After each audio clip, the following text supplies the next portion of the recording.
দিনভর নাটকীয় টানাপোড়েন, ম্যারাথন জিজ্ঞাসাবাদের পর অবশেষে শ্রীঘরে তমলুকের দাপুটে তৃণমূল নেতা চঞ্চল খাড়া।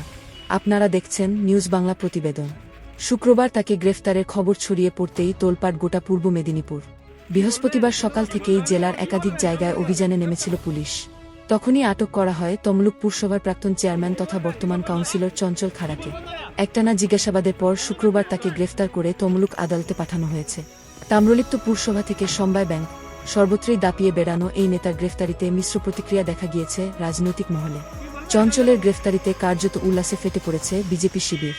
সোশ্যাল মিডিয়ায় উপচে পড়ছে কটাক্ষ আর বিদ্রুপ। অন্যদিকে শাসক শিবিরের অন্দরেও তৈরি হয়েছে চরম অস্বস্তি।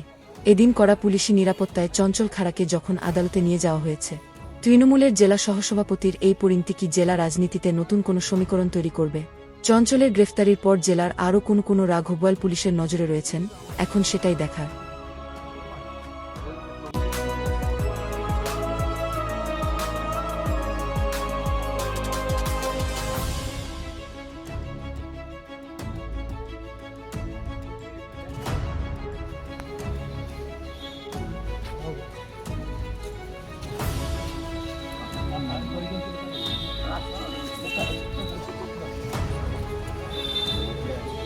ঠিক আছে, দেখে নিচ্ছি।